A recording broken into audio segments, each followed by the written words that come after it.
بسم اللہ الرحمن الرحیم۔ السلام علیکم، میں نظر ساجد، آپ دیکھ رہے ہیں میرا یوٹیوب چینل۔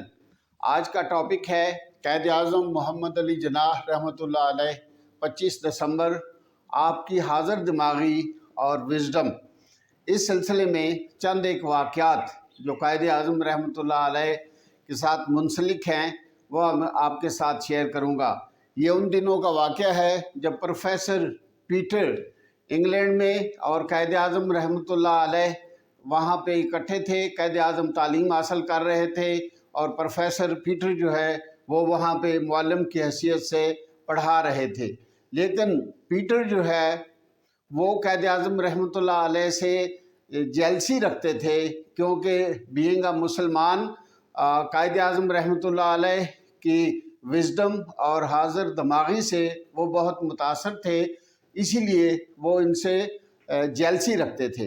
ایک دفعہ یوں ہوا کہ قائد اعظم رحمۃ اللہ علیہ اور پروفیسر پیٹر بریک ٹائم میں ایک ہی ٹیبل پہ بیٹھے چائے پی رہے تھے، تو پروفیسر پیٹر نے قصداً یہ بات کی کہ دیکھیں جی، ایک ہی ٹیبل کے اوپر پرندہ اور سور یعنی کہ پگ اکٹھے دیکھیں کیسے بیٹھے ہیں۔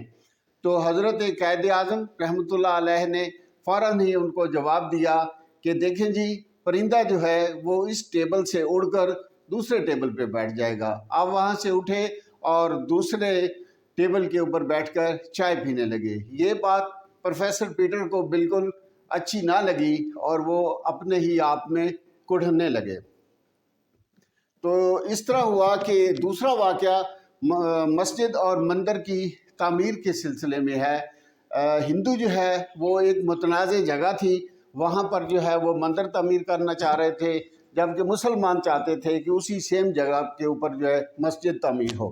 جب یہ کیس عدالت میں گیا تو جج نے یہ ڈیسیژن لیا کہ پہلی منزل جو ہے 12 فٹ کی ہائٹ تک جو ہے وہ مسلمان اپنی مسجد تعمیر کر لیں اور اس کے اوپر جو ہے وہ ہندو اپنا مندر تعمیر کر لے۔ تو یہ فیصلہ مسلمانوں کو ناگوار گزرا کہ مسجد نیچے اور مندر ہمارے اوپر، لیکن قائد اعظم رحمۃ اللہ علیہ نے اس فیصلے کو خوش دلی سے تسلیم کر لیا اور واپس آ گئے۔ جب مسجد کی تعمیر ہونے لگی تو قائد اعظم رحمۃ اللہ علیہ نے مسلمانوں سے کہا کہ آپ مسجد تعمیر کریں اور اس کی ہائٹ جو ہے وہ 11 فٹ تک ہونی چاہیے، 1 فٹ جو ہے وہ جگہ خالی چھوڑ دیں۔ جب ہندو آئے اور وہ چاہتے تھے کہ ہم اپنا مندر جو ہے فیصلے کے مطابق مسجد کے اوپر تعمیر کریں، تو انہوں نے کہا جی کہ یہ درمیان میں، تو قائد اعظم رحمۃ اللہ علیہ نے فرمایا کہ ٹھیک ہے جی، آپ اپنا مندر جو ہے وہ تعمیر کریں، لیکن انہوں نے کہا جی کہ مسجد تو 12 فٹ تک آپ لوگوں ڈیسیژن ہوا تھا کہ مسجد آپ نے 12 فٹ تک مسلمانوں کا جو ایریا ہے، ہائٹ ہے، وہ مسجد کے لیے ہے۔ قائد اعظم رحمۃ اللہ علیہ نے فرمایا کہ وہ ہماری مرضی ہے، لہٰذا 1 فٹ جو ہے ہم نے جگہ اپنی چھوڑ دی ہے، آپ 1 فٹ چھوڑ دیں اور اس کے اوپر اپنا مندر تعمیر کر لیں۔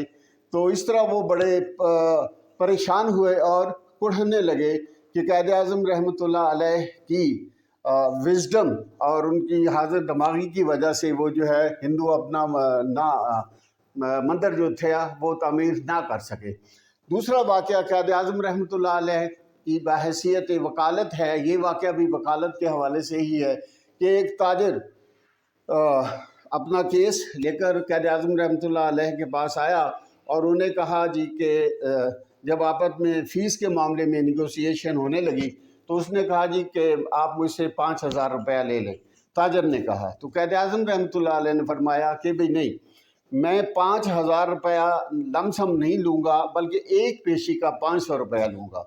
تو لہٰذا وہ تاجر جو تھا وہ پریشان ہوا کہ ہو سکتا ہے کہ یہ کیس جو ہے زیادہ لنگران ہو جائے اور پتہ نہیں کتنی پیشیاں پڑیں اور یہاں تو مجھے زیادہ پیسے دینے پڑیں گے۔ بہرحال یہ ڈیسائیڈ ہو گیا۔ قائد اعظم رحمۃ اللہ علیہ نے فرمایا کہ میں 500 روپیہ ہر تاریخ کے اوپر، ہر پیشی کے اوپر لوں گا، اور اس کیس کا جو ڈیسیژن تھا وہ قائد اعظم رحمۃ اللہ علیہ نے کیس کو اس طریقے سے ڈیل کیا کہ 3 تاریخ کے اوپر کیس کا ڈیسیژن جو تھا وہ تاجر کے حق میں ہو گیا قائد اعظم رحمۃ اللہ علیہ نے اپنے 1500 روپے رکھ لیے اور 3500 روپے جو تھا وہ اس کو واپس کر دیا تھا۔ یہ تھی آپ کی دیانتداری، آپ کی وزڈم اور آپ کی منصفانہ ڈیسیژن۔ اور آگے دیکھتے ہیں کہ ایک واقعہ ٹرین کا واقعہ ہے جس میں قائد اعظم رحمۃ اللہ علیہ جو ہے وہ پارلیمنٹ کے اجلاس میں اٹینڈ کرنے کے لیے ایک ٹرین میں سفر کر رہے تھے کہ ایک خاتون جو ہے وہ بھی ان کے ساتھ سفر کر رہی تھی۔ تو اس ڈبے میں صرف قائد اعظم رحمۃ اللہ علیہ تھے اور ایک وہ خاتون تھی۔ تو وہ خاتون جو ہے انہوں نے قائد اعظم رحمۃ اللہ علیہ سے کوئی اس طرح کی بات کی کہ جو آپ کو ناگوار گزری، لیکن آپ نے ان کو یہ تاثر دیا کہ آپ کانوں سے بہرے ہیں، آپ سنتے نہیں ہیں۔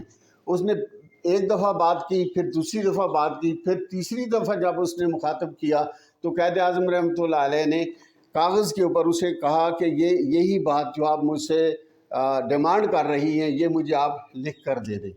جب اس نے وہ چیز لکھ کر دے دی تو قائد اعظم رحمۃ اللہ علیہ نے کہا کہ ہاں، ابھی جو آپ کہنا چاہ رہی تھی، جو مجھے بلیک میل کرنا چاہ رہی تھی، وہ بے شک بھلے آپ شور مچائیں، کیونکہ وہ کہنا یہ چاہ رہی تھی کہ جی ہم دونوں تھے اور قائد اعظم رحمۃ اللہ علیہ نے جو ہے نا میرے ساتھ کوئی مس بیہیو کیا ہے۔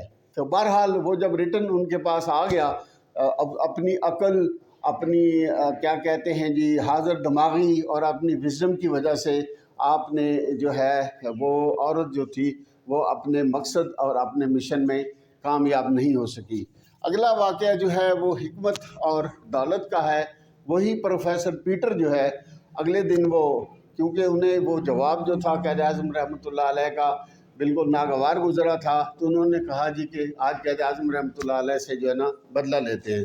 جب وہ اکٹھے بیٹھے تھے تو پیٹر نے سوال کیا قائد اعظم رحمۃ اللہ علیہ سے کہ اگر دو تھیلیاں ہوں، ایک میں دولت ہو اور دوسرے میں عقل اور حکمت اور دانائی ہو، تو آپ اس میں سے کون سی تھیلی جو ہے وہ چوز کریں گے؟ تو قائد اعظم رحمۃ اللہ علیہ نے کہا کہ جی میں تو دولت والی تھیلی جو ہے اس کو لینا پسند کروں گا۔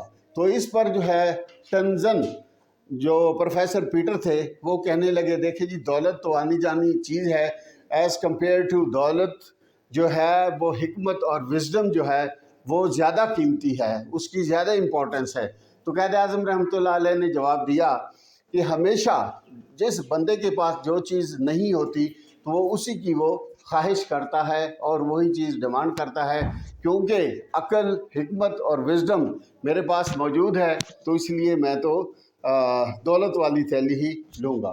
تو یہ تھے چند ایک واقعات۔ آج 25 دسمبر تھی تو اس لیے میں نے قائد اعظم رحمۃ اللہ علیہ کے چند ایک چیدہ واقعات، ان کی حاضر دماغی اور ان کے وزڈم کے بارے میں آپ دوستوں سے شیئر کیے۔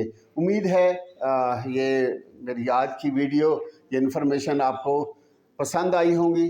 آپ سے گزارش ہے کہ آپ میرے چینل کو لائک کریں، سبسکرائب کریں اور بیل آئیکن کو پریس کریں تاکہ آنے والی ہر نئی ویڈیو ویل ان ٹائم آپ لوگوں تک پہنچ سکے۔ تو اپنا بہت سارا خیال رکھیے گا۔ اللہ تبارک و تعالیٰ آپ کا حامی و ناصر ہو۔ ملتے ہیں آنے والی نئی ویڈیو کے ساتھ، تب تک اللہ حافظ۔